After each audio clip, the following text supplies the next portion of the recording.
Olá, tudo bem? Hoje nós vamos falar sobre um tema muito interessante relacionado à dieta, alimentação, secreção hormonal, controle de peso e outros temas relacionados. Seja bem-vindo você que está acompanhando ao vivo ou que está acompanhando o vídeo.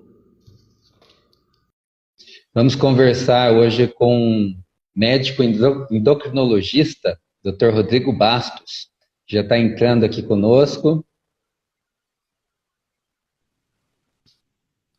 Boa noite, Dr. Rodrigo. Tudo bem?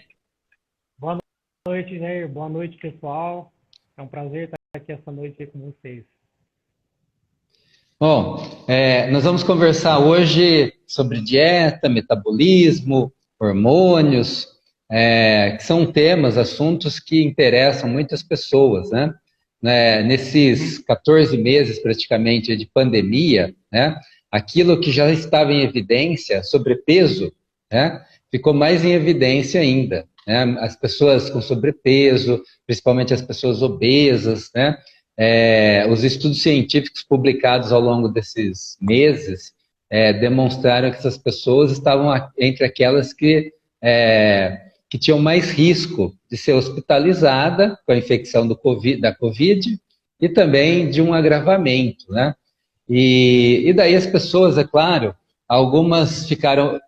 muitas pessoas, não só algumas, ficaram mais em casa, mais sedentárias, provavelmente comeram mais, né? Aquela dieta que talvez não fosse adequada, ainda talvez tenha ficado menos ainda adequada com a quantidade de alimento que as pessoas passaram a consumir em casa, né? Estando em casa a maior parte do tempo.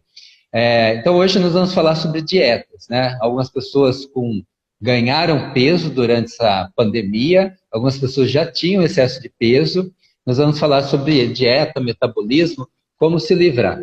Estava conversando com o Dr. Rodrigo um pouco antes aqui de começar a live, e ele falou que vai contar o segredo, né, durante a live, ou pelo menos lá no final, ele vai contar o segredo de como perder peso de uma forma eficiente, de uma forma saudável, né, para que você possa manter esse peso também, não só perder, mas manter esse peso estável depois que você conseguir se livrar.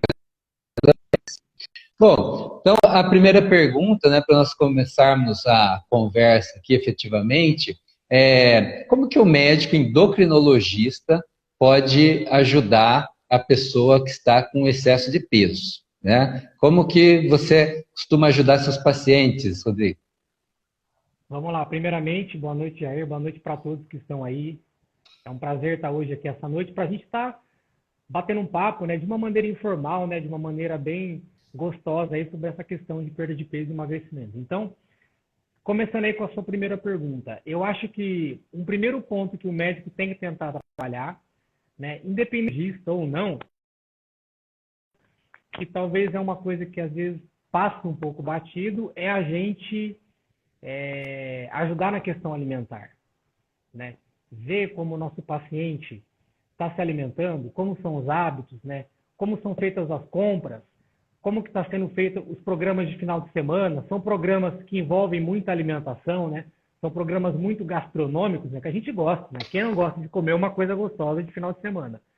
Como que estão a questão dos exercícios físicos? Então, uma coisa que eu sempre procuro conversar com o paciente é fazer um rastreio da rotina dele, né? Café, comer o almoço, comer a janta, como são os lanches, como são os eventos de final de semana, para a partir daí a gente tentar pontuar os pontos onde não estão tão bacanas, para a gente começar a corrigir isso daí e ajudar o paciente a fazer de uma maneira que ele goste também, né? Não basta ser uma maneira que seja ideal para mim ou para você.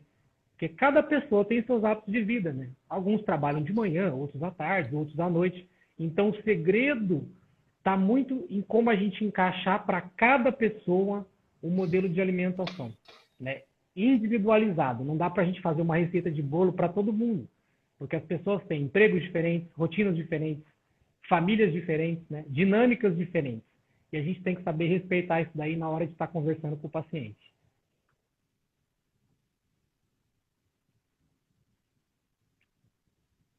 Não sei se o...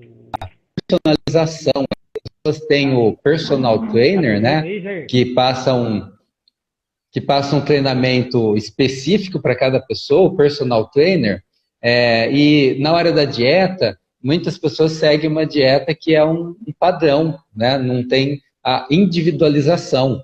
Isso que você falou é importante, né? Cada um tem uma rotina, um estilo de vida, é sedentário, faz um pouco de atividade física, faz mais atividade física, então certamente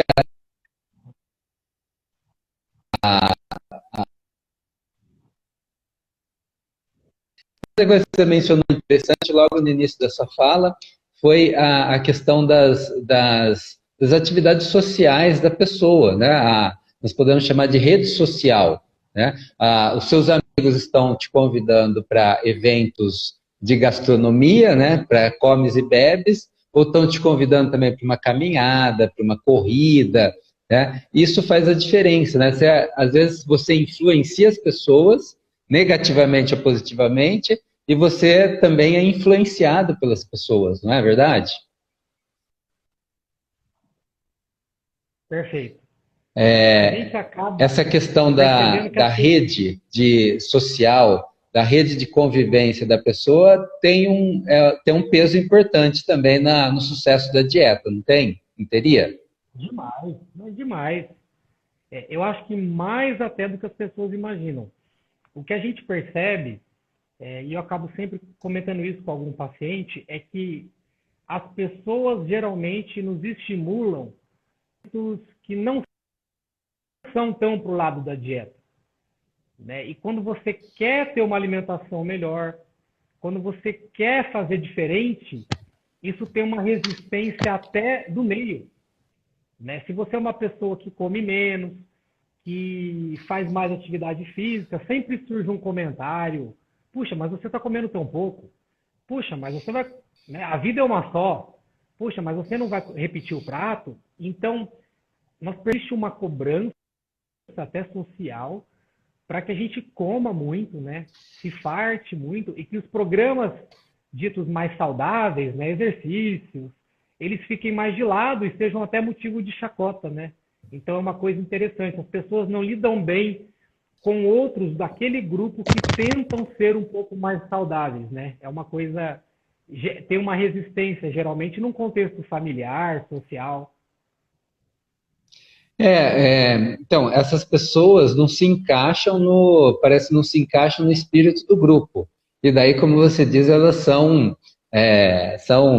quase excluídas, né? Porque querem seguir. E tem pessoas que são realmente muito disciplinadas na dieta. Eu tenho uma amiga que é assim, mesmo no final de semana, num jantar assim, que você pode comer algo diferente, mesmo nessas ocasiões, ela segue a dieta dela, né, de forma muito disciplinada, não exagera nem na quantidade, nem na qualidade, o que ela vai comer, né? Então, não são muitas pessoas que estão dispostas a fazer isso, né? Muitas pessoas acredito que deve ver muito isso, seguem uma dieta mais adequada, correta ao longo da semana, nos dias úteis, e daí no final de semana foge um pouco. Acontece muito isso, realmente? Muito. Uma coisa importante que você comentou é em relação, por exemplo, a essa pessoa que segue uma dieta praticamente 100% do tempo, né? Algumas pessoas, porque gostam de comer alguma coisa diferente no final de semana, num evento familiar, e eu não vejo problema nesse. Então, cada pessoa ela tem que entender a melhor maneira para ela. Então, se ela se sente bem seguindo a dieta, aquele padrão alimentar, em 100% do tempo, e ela está bem assim, não é motivo de tortura, não é motivo de culpa, ok. Mas algumas pessoas tentam fazer isso sem ser o seu perfil, né? E eu acho que a maioria das pessoas, eu falo até por mim mesmo, né? Uma dieta 100% do ano, né? Mas isso é uma coisa programada, então a gente tem que saber que a gente é de carne e osso, que a gente tem vontade de comer coisas gostosas e não é errado isso. Não tem que ser motivo de culpa. mas você tem que programar isso para que você consiga ter esse momento de prazer, de socialização, e que você também tenha os seus objetivos atingidos. Você socializa, mas você está com um bom peso. Você socializa, mas você está bem com a sua autoestima. Porque tem gente que socializa o dia inteiro, mas se sente super mal, porque está 40 quilos acima. Então você vai ter que encontrar o seu modelo de vida que consiga atender aos vários campos, né? O campo da socialização, da autoestima, do bem-estar, da saúde, do prazer, e assim, né, atingir o que seja melhor para você. Não tem receita de bolo, que é o que geralmente as pessoas tentam fazer.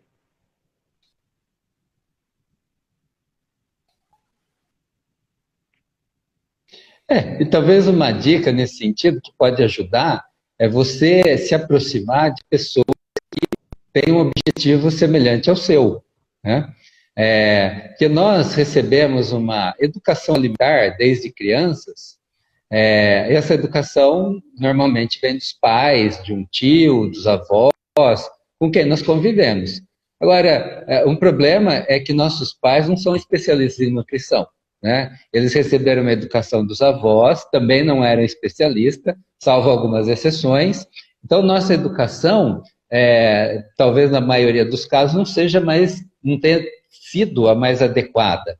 Então, os nutricionistas falam muito, né? Você também certamente fala, de uma reeducação alimentar para você começar a se alimentar adequadamente e ir para o resto da vida. Não são só dias úteis, não é só um período de alguns meses para perda de peso, então, algumas,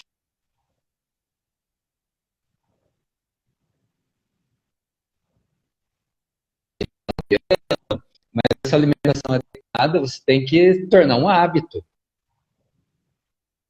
A vida toda tem benefícios, não só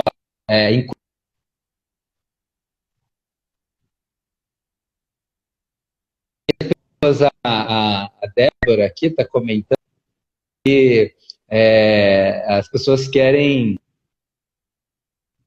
perder peso, né? Ganhou peso ao longo de meses ou anos até, e querem perder peso ao longo de um mês, 2 meses, ou de preferência poucas semanas. Tem muitos pedidos assim no seu consultório? Muito. Muito porque o que a gente percebe é o seguinte, nós temos mais uma motivação estética do que propriamente com o objetivo de mudança.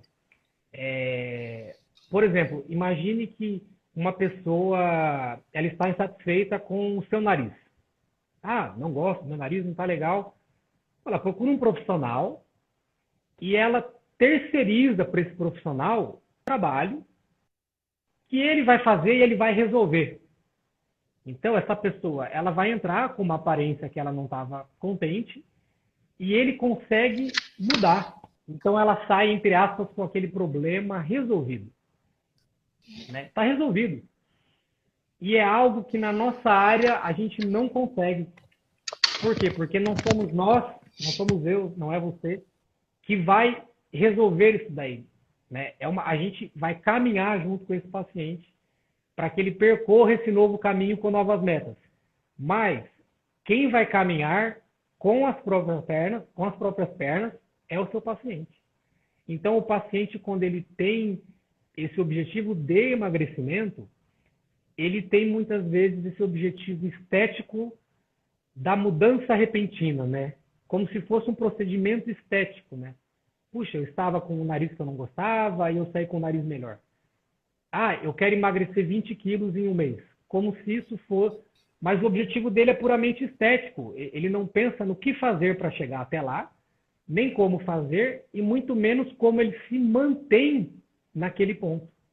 Que é a parte mais difícil, né? Que a gente conseguir manter o peso perdido.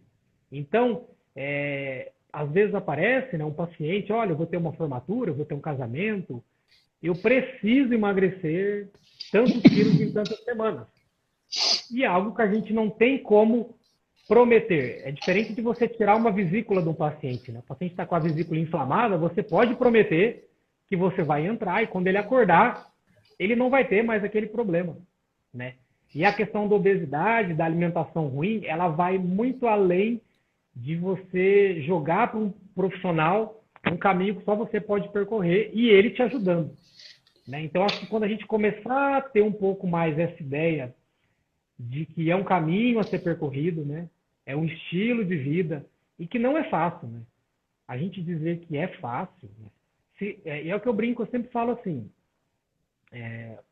você fala, bom, para perder peso, né? É só fechar a boca, né? A gente escuta isso sempre. Bom, coma menos, coma menos. Mas se fosse tão simples comer menos, nós não teríamos metade do país acima do peso. Se fosse tão simples assim.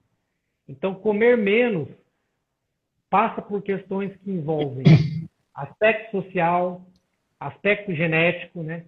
Aspectos comportamentais, aspectos motivacionais, e não é tão simples assim como as pessoas colocam, né? Como a gente vê. Então, a obesidade ela acaba sendo muito mais complexa do que simplesmente coma menos, né? Se fosse fácil, todos estariam magros. E não é o que a gente vê.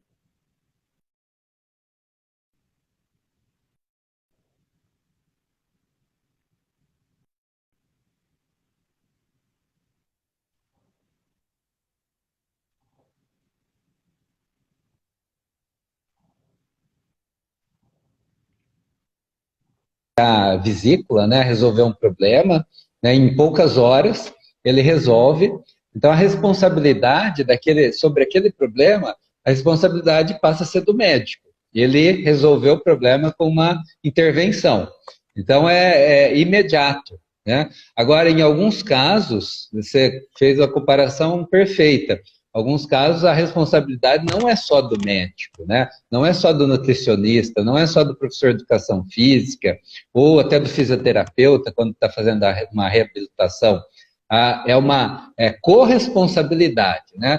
Então, enquanto o paciente não assumir o seu papel, né, nessa corresponsabilidade, que é um termo que está sendo cada vez mais usado, autogestão de saúde, né?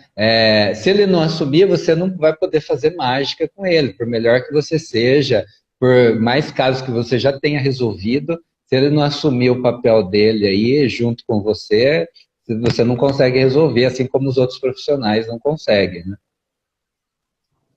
E como você colocou aí, a questão do trabalho em equipe, né? Então, eu acho que um primeiro passo importante para o médico, com o nutricionista, com o educador físico, é ele saber e ele assumir para ele que é um processo, entre aspas, que gera um desconforto, né? Não tem nada de errado em ter preguiça de treinar. Não tem nada de errado em você falar, puxa vida, eu vou comer só isso. Isso não é uma coisa que você tem que ter medo nem vergonha de pensar.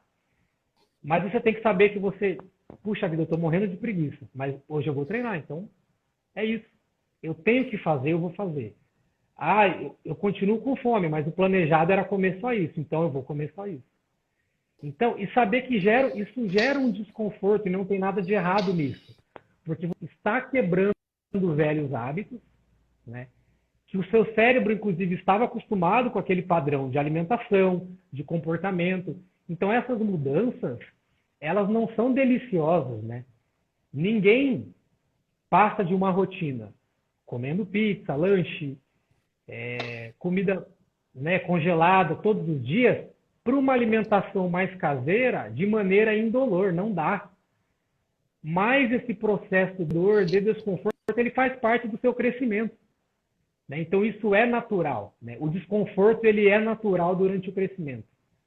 Então, sirva para adesão, para o exercício, né? Você começou a fazer exercício, dói tudo, né? A pessoa não aguentava fazer nada. Mas dentro do programado, do acompanhamento, as dores vão melhorando, você vai evoluindo, você vai ganhando força, ganhando condicionamento, e daí você sai da casca, né? Vamos dizer assim. E para fazer dieta, muitas pessoas acham que tem autonomia para fazer, porque as dietas estão aí na internet, estão no Instagram, nas redes sociais, né? E as pessoas acham, nos livros também, é claro, né? Até as pessoas escrevem livros, né? O livro tem uma aura de autoridade, mas nem todos os livros são baseados em informações científicas, né? Realmente. Então, não é porque está num livro que é uma verdade, que saiu de uma pesquisa. Isso, às vezes, as pessoas confundem. Mas, certamente, você tem aí uma experiência de receber pacientes que já tentaram várias dietas, né? Tentaram várias dietas, foram fracassando, tentaram outra, essa acho que é melhor, essa vai dar resultado. É claro, as dietas dão resultado até tal ponto. Depois não, pode ser que ele não chegue no peso que ele deseja, né? Então, daí as pessoas vão tentando dietas, diferentes profissionais também, e chegam em você, né? Já há muitos anos, que eu me lembro, já há uns 20 anos, desde a virada do século aí, a dieta cetogênica está na moda, né? Ela só muda de nome, recebe diferentes denominações, mas atualmente ela tem sido chamada de low carb, né?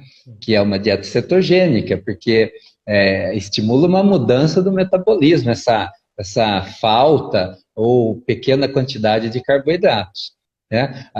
Tem as dietas também que limitam, né? As dietas bastante severas, que limitam aí em 600, 800 quilocalorias, menos da metade do que a pessoa precisa, né?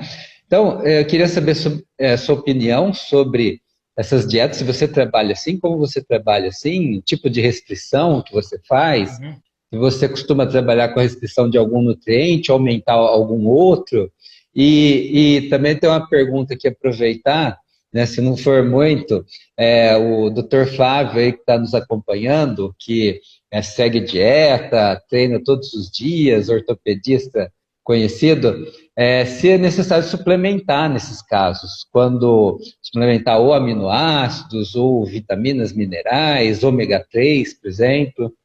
Perfeito.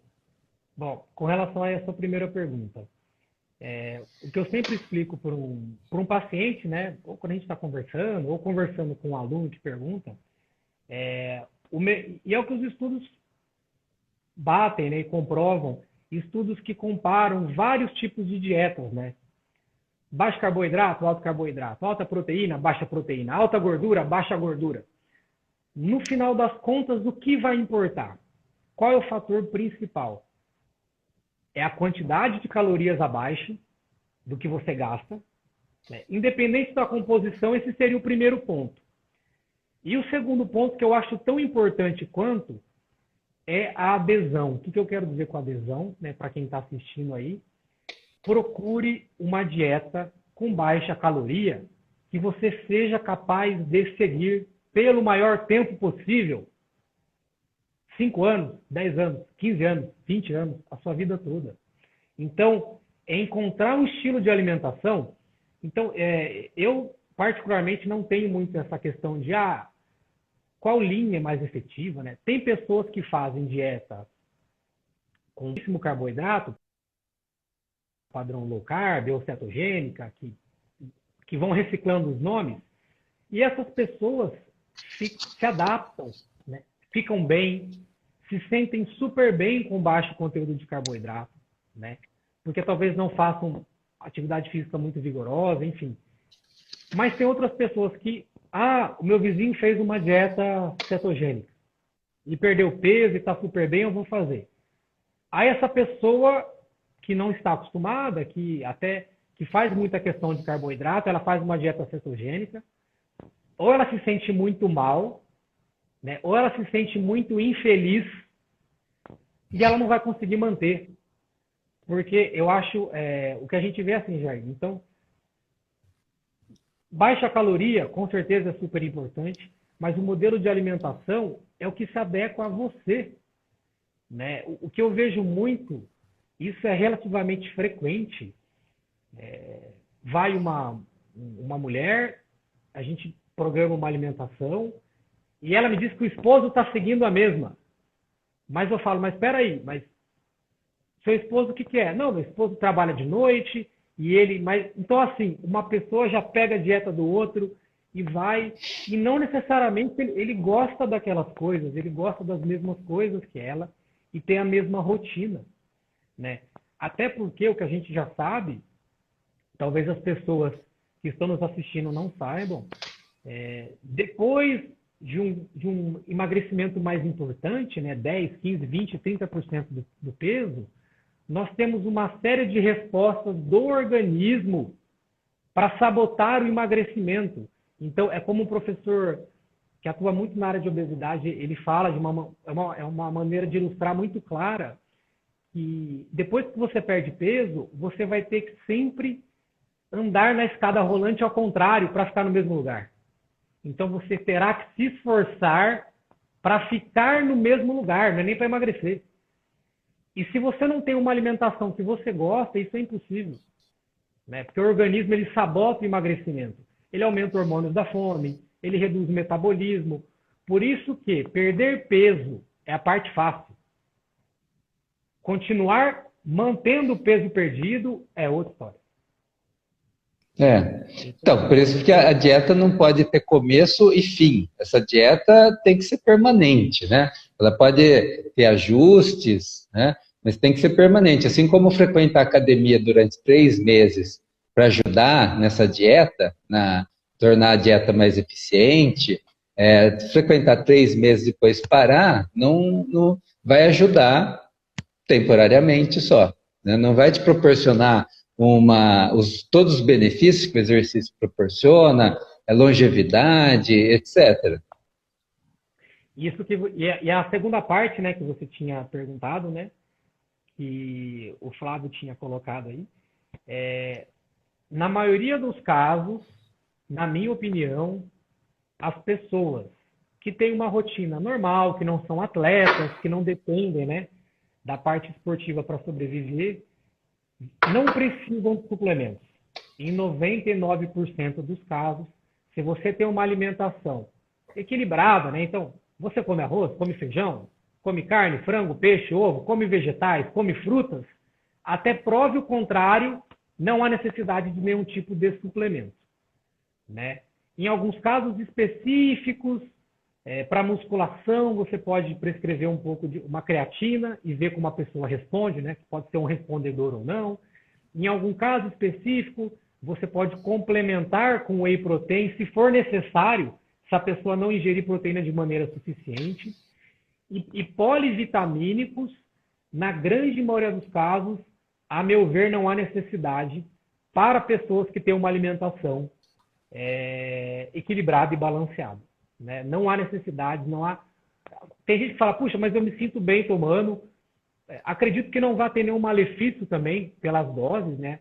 Mas talvez você vai estar tendo um gasto financeiro desnecessário, vamos dizer assim, né? Se você já tem uma alimentação bacana e equilibrada, eu geralmente não oriento. Talvez no caso, alguns casos específicos, que a dieta é muito restritiva, né, em termos de calorias, acaba sendo restritiva também nessa variedade de alimentos que você comentou agora, né? Poucos vegetais, poucos cereais, né, os integrais, inclusive, daí acaba faltando os minerais, faltando as vitaminas, faltando alguma gordura poliinsaturada, que é essencial, o ômega 3, aí, o ômega 6, mas são casos específicos, eu concordo com você, né? A suplementação te leva a gastar bastante dinheiro e, na maioria dos casos, uma boa feira, um bom mercado, né? Com produtos com mínimo de processamento, resolveriam a situação, né? Agora, queria falar para você, fazer uma pergunta para você sobre algo que certamente você entende muito, assim como seu pai, o Dr. Simão Bastos, né? A insulina. A insulina aí tem um livro aí muito famoso da década de 70, e depois foi relançado aí no início dos anos 2000, que é a dieta do Dr. Atkins, né? Que ele colocava a insulina como vilã. Porque realmente quando você come, sua alimentação tem lá um arroz, um pão, um feijão, um carboidrato, que nós chamamos de refeição mista, né, que é a nossa refeição normal, você tem uma secreção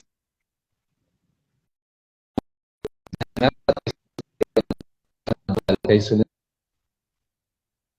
não estimula, inclusive, o acúmulo de gordura.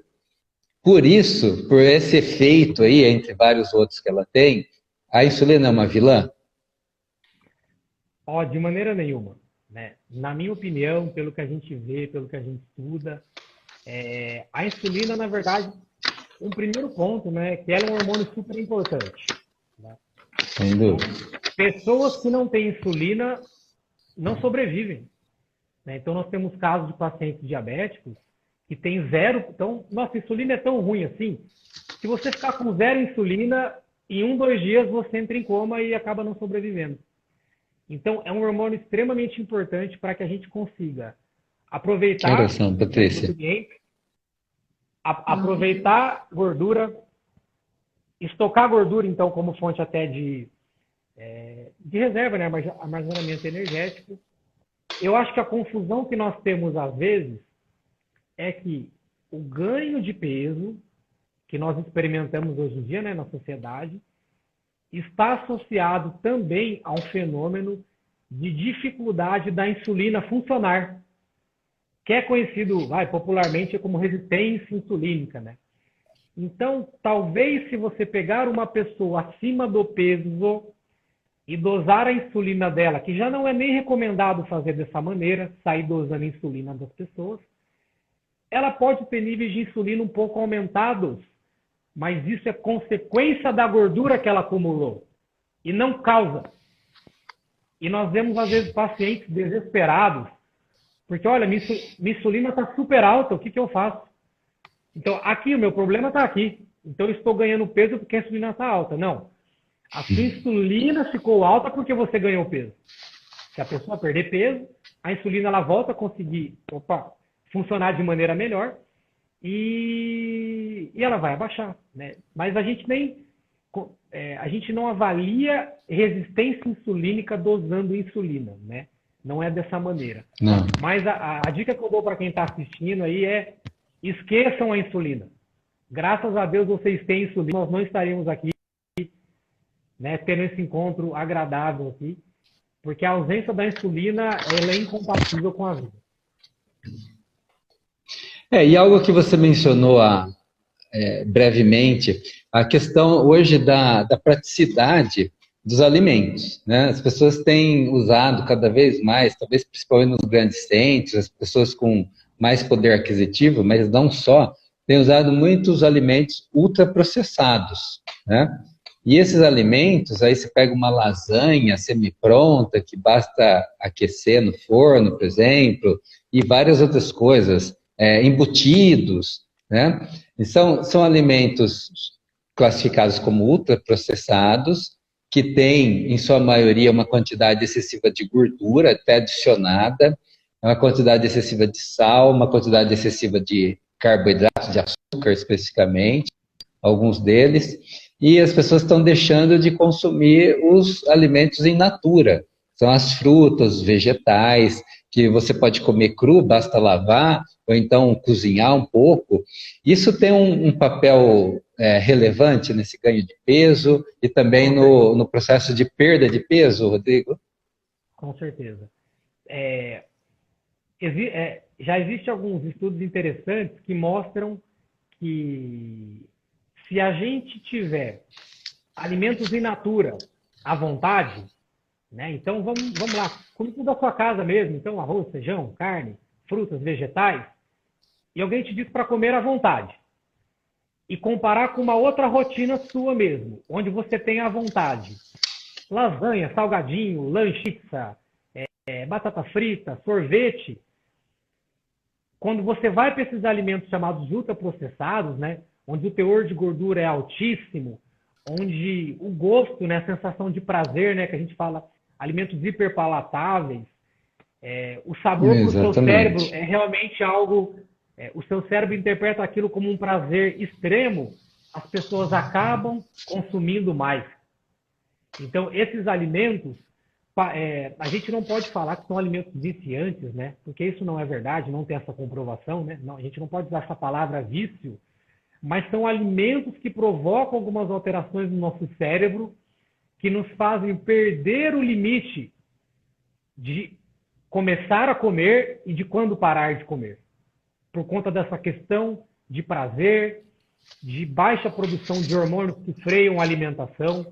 Então, hoje nós temos isso como alimentos fáceis, de fácil acesso, né? Você pode ir num fast food, num drive-thru, 3 horas da manhã, e você pode obter qualquer um desses alimentos.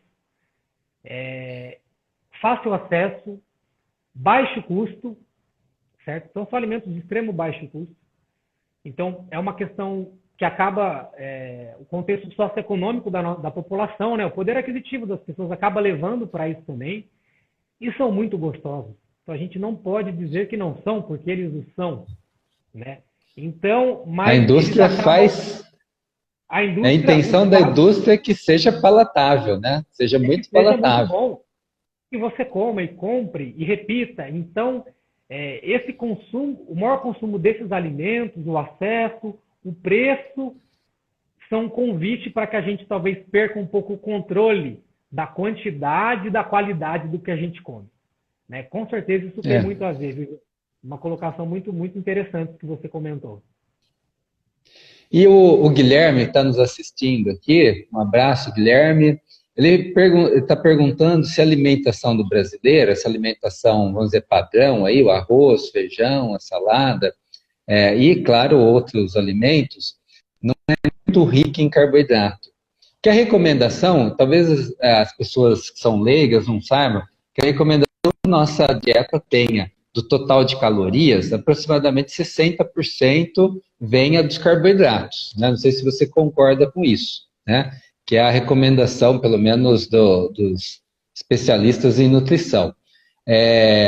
Enquanto a alimentação dos americanos, para fazer uma comparação rápida, a alimentação dos americanos é em torno de 40%, no máximo 50% de carboidrato. Eles carregam um pouco mais em gordura, em proteína, e talvez não por acaso lá 70% dos americanos estão com sobrepeso. O Brasil está chegando perto, né? Já está passando 50%, né, da população adulta com sobrepeso. Então, você acha que o brasileiro, essa proporção de 60% é adequada ou o brasileiro está consumindo muito carboidrato, Rodrigo? Olha, eu acho que, primeiramente, a gente não poderia generalizar, né? Se nós temos uma pessoa que tem um bom peso, tem um bom nível de atividade física, está satisfeita com a maneira como está, eu acho que aí está adequado. Né? Carboidrato de bom valor nutricional, puxando um pouco para 50%, 60%, legal. Talvez para uma pessoa com excesso de peso muito grande, eu acho que acaba ficando uma quantia um pouco acima. Porque, a meu ver, pelo menos, eu gosto de puxar a fila um pouco, subindo um pouco mais a proteína dessa pessoa. Né? Se aproveitando, né, do aporte proteico, da saciedade. Mas não basta você só subir a proteína, como você comentou. Os americanos sobem a proteína, sobem a gordura e sobem tudo de peso. Por isso que os modelos, né? Vamos fazer um modelo low carb de alimentação. Se você não cuidar da quantidade, você vai ganhar peso do mesmo jeito. Então, a pessoa, ela deixa de comprar um pedaço de bolo numa padaria e ela faz um bolo low carb, né? Coloca outros tipos de farinha e a caloria, às vezes, é até maior do que aquele bolo que tinha um componente maior de carboidrato. Então, para termos de emagrecimento, não vai fazer diferença para a gente. Eu acho que, talvez, o modelo de alimentação de baixo teor de carboidrato, bem baixo se possível, que a gente tem realmente benefícios bem estabelecidos, é para paciente diabético, certo? Então, esses pacientes, com certeza, quanto menos carboidratos eles comerem, melhor, certo? Mas é algo um pouco restrito, né? É uma população muito restrita. Então, eu não sou adepto de modelos muito ingessados de alimentação. Tem gente que come 60% de carboidrato e está super bem. Tem gente que come 60% e o peso subiu. Então, vai depender da pessoa, da idade, da rotina, do peso inicial dela, das metas que ela tem de perda de peso ou não. Eu estou no meu peso bom, eu já estou satisfeito com o meu peso. da maneira como está, que está adequado, o carboidrato é um pouco mais alto, não tem problema. Porque é uma pessoa que já está num peso adequado com aquele modelo. Agora, se a pessoa quer perder peso, talvez a gente tenha que modificar um pouco. Mas sempre começando com a quantidade total de calorias. Se a gente perder isso de vista, a gente acaba se perdendo. O paciente ele acaba se perdendo naquela história de, olha, eu tirei o arroz e feijão, e eu como bacon, como hambúrguer, como queijo, como tudo, e tá tudo bem. Não vai dar certo, a caloria vai estourar, entendeu? As pessoas leigas talvez não saibam, mas assim como tem a lei da gravidade na física, né, que ninguém pode escapar da lei da gravidade, na bioquímica tem a lei da termodinâmica, né, ninguém pode escapar também. É uma diferença entre o consumo e o gasto. Se você está consumindo mais do que você gasta, você tende a armazenar, né? E a dieta tem que ser o contrário para atender também essa lei da termodinâmica. Não tem como escapar disso. E uma outra estratégia que as pessoas têm usado, né? Eu, inclusive, tenho estudado isso nesses últimos anos, vejo alguns benefícios, mas não necessariamente para perda de peso, que é o tal do jejum, né? As pessoas fazem o jejum intermitente, né? Talvez alguns não tenham reparado, mas todo dia nós ficamos em jejum, né? Pelo menos umas 8 horas. Nós fazemos a última alimentação da noite, daí vamos fazer o desjejum lá de manhã, então nós ficamos aí 8, 10 horas em jejum, né? É uma espécie de um jejum. As pessoas têm prolongado um pouco isso, o que você acha? Ajuda a perder peso ou nós caímos na lei da termodinâmica também? Pelo que nós temos... Então, essa história do jejum começou há alguns anos, né? Então começaram livros, best-sellers, gurus, né? Gurus vendendo métodos do jejum. E, na verdade, em termos de emagrecimento, o que nós temos hoje de estudos que foram feitos próprios para identificar isso daí. Não existe benefício do jejum intermitente propriamente disso, de apenas mudar as horas que você se alimenta em termos de perda de peso. Não existe isso. E daí alguém vai dizer, puxa vida, mas eu fiz jejum intermitente e eu emagreci. Nossa, eu me dei super bem, eu estou perdendo peso. Então, o jejum intermitente ele acabou se encaixando de uma maneira tão bacana na sua vida que você conseguiu, sem perceber, reduzir a quantidade de calorias que você consumia nas 24 horas. Foi simplesmente isso. Tá? Então, em termos de emagrecimento, é esse o ponto de vista. Então, o jejum intermitente ele não é nenhum método mágico de perda de peso. Ele também se baseia em redução da quantidade de calorias. Se você não se sente bem fazendo um jejum intermitente, não há a menor necessidade de você tentar. Eventualmente a gente conversa com um paciente que tenta fazer e passa mal, né? E passa mal na academia, e passa mal no trabalho. A pessoa, na verdade, tentando conciliar um método que não está adaptado para ela, que ela não se sente bem. Então, é mais uma questão de preferência individual do que propriamente, faça o jejum que você vai emagrecer, porque não é verdade. Tá? E quem diz que é verdade não tem embasamento nesse sentido. Até o momento nós não temos. Então, a nossa área da saúde médica ela é muito dinâmica. Pode ser que a gente tenha um encontro ano que vem e a gente fale, olha, provaram o contrário. Né? Então, a gente, às vezes, uma coisa é verdade, depois ela se desfaz, vem uma nova verdade. As verdades, às vezes, são transitórias nessa área de saúde, nutrição e medicina. Mas até o que a gente sabe hoje, nós não temos essa evidência. Então, se você gosta do jejum, fique feliz, faça ele. Se você não se sente bem, não se sinta culpado. Faça um modelo, outro qualquer, que dá para perder peso da mesma maneira. O Guilherme está perguntando se quem faz o jejum teria que consumir mais proteína. Daí acho que você respondeu numa outra resposta, que depende do que você está consumindo nessas refeições que você faz no período de 24 horas. Não é o jejum em si que vai requisitar uma quantidade maior de proteína, mas sim o teor, a quantidade calórica da sua dieta. Mas tem uma outra pergunta aqui que as pessoas têm curiosidade, que é se existe um hormônio Agora, partindo um pouco para a área dos medicamentos, existe um hormônio emagrecedor que seja eficiente. Esse hormônio, um hormônio natural ou um hormônio sintético que possa ser administrado? Então vamos lá, Jair. Primeiro ponto, nós temos uma produção natural de hormônios que favorecem a massa magra, né, e não favorecem o acúmulo da gordura. Por exemplo, né, a própria testosterona, o próprio hormônio de crescimento, então são hormônios naturais que homens e mulheres fazem e que têm esses benefícios. O que não quer dizer que nós temos segurança ou embasamento ou dose ou comprovação de que você possa administrar eles de maneira externa para potencializar isso daí. Só que a gente percebe que tem sido feito de uma maneira um pouco abrangente aí em academias, né, por conta das mídias sociais. Então, são hormônios, entre aspas, emagrecedores? Sim. Temos indicação de dar esses hormônios para melhorar essa parte estética, de massa magra, reduzir massa gorda? Não.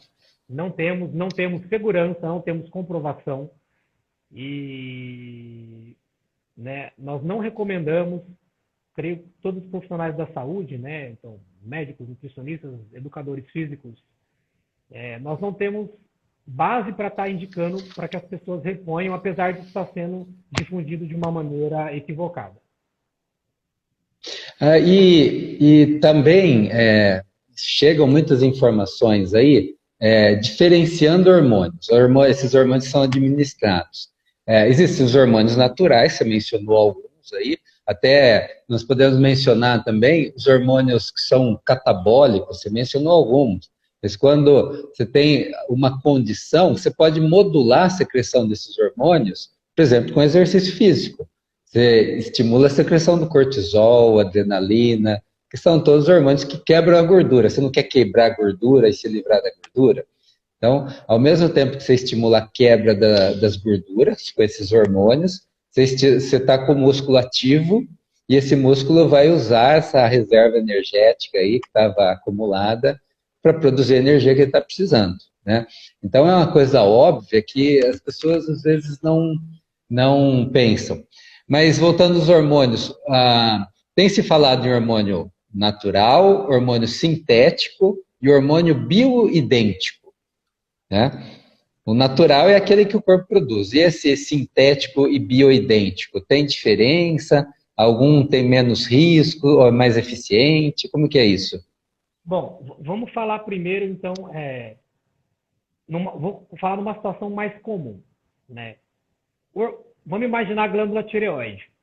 Ela tem um hormônio natural, ela tem um hormônio sintético, que é chamado de levotiroxina, que é idêntico ao produzido naturalmente. E nesse sentido, o nome bioidêntico, a gente vê que ele não faz muito sentido como ele é usado. Porque nós temos vários hormônios feitos por empresa que já são idênticos ao natural. Mas aí surge um outro grupo dando o nome de bioidêntico como se fosse algo novo, algo realmente mais compatível com o do organismo, e o que a gente vê que não é bem assim. É uma questão que pode estar sendo jogado muito mais para um marketing do que propriamente o melhor funcionamento, uma melhor dose, uma melhor ação no organismo, tá? E nós temos muitos hormônios sintéticos que imitam hormônios naturais. Por exemplo, alguns hormônios femininos na menopausa. Nós temos o que é igual ao hormônio feminino, nós temos um que é parecido, nós temos um outro que é menos parecido, menos compatível. Então, os sintéticos, nós temos um uso até abrangente deles, né, na área principalmente de ginecologia, mas os bioidênticos, o uso do termo bioidêntico é um termo que a gente geralmente não considera, né, que não deveria ser usado com essa frequência, ainda mais passando-se por um produto de qualidade superior, né, que nós não temos esse embasamento. Entendi. Realmente essa questão do marketing, assim como as dietas vão mudando de nome, vão mudando também as denominações dos hormônios aí para ter sempre uma novidade, né? As pessoas gostam de novidade, né, Rodrigo? De dietas novas, de medicamentos novos, de hormônios com diferentes classificações. Exatamente. Sempre pensando que esse vai ser melhor, mais novo, mais recente, vai ser melhor. Muitas vezes acontece, mas nem sempre, né? Nós estamos aqui perto do final do nosso tempo aqui, Rodrigo. Nós tínhamos muito mais coisas para falar, até podemos combinar mais para frente. Uma outra conversa realmente passou muito rápido. Tem até algumas perguntas que passaram aqui, nós vamos tentar responder depois as perguntas. Mas daí, para finalizar, né, uma última pergunta, nós temos aí uns...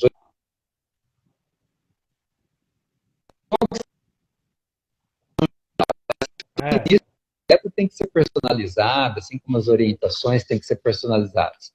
Mas se fosse para você dar uma orientação assim geral para as pessoas, o que você diria nesse final? A pílula mágica aí, vamos dizer assim. Pessoal, é o seguinte, qual eu acho que é o conselho mais valioso, né, quando a gente pensa em perda de peso, em manter o peso perdido? O mais importante é adesão. É você encontrar um modelo de alimentação, seja o A, o B, o C, não é o que você, refletindo com você mesmo, você diz, puxa vida, eu me sinto bem assim, eu consigo manter isso.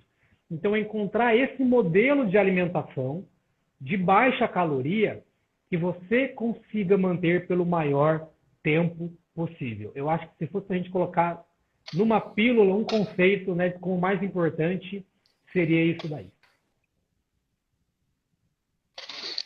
E se tornar um hábito, não é? O hábito da boa alimentação, né? Você ajustar. Se você puder procurar um especialista, seja o médico endocrinologista, um outro médico de uma outra especialidade, um nutricionista, o professor de educação física. Então, essa pandemia, né, tem muitos aspectos ruins, é claro, né, mas um dos aspectos que nós podemos colocar, entre aspas, como bom, é que conscientizou mais pessoas sobre a necessidade, como faz diferença você ter uma prática de exercícios, você manter o peso ideal, né?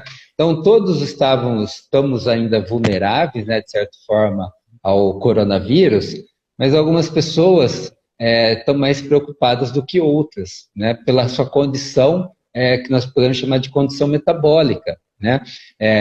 Só para mencionar rapidamente aqui, as pessoas que têm sobrepeso têm um estado de inflamação, esse estado de inflamação leva a outras doenças crônicas, então isso são fatores que vão se somando e que pode fazer agravar a sua Covid aí, se você for infectado, por exemplo, ou pode te levar a outras doenças, né?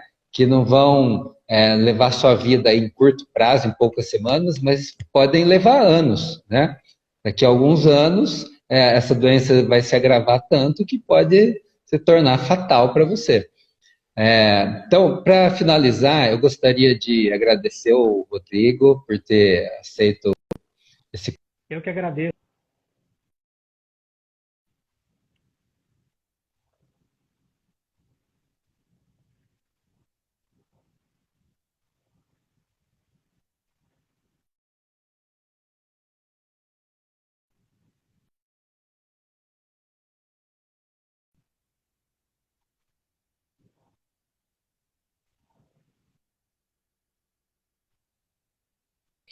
Foi muito bom.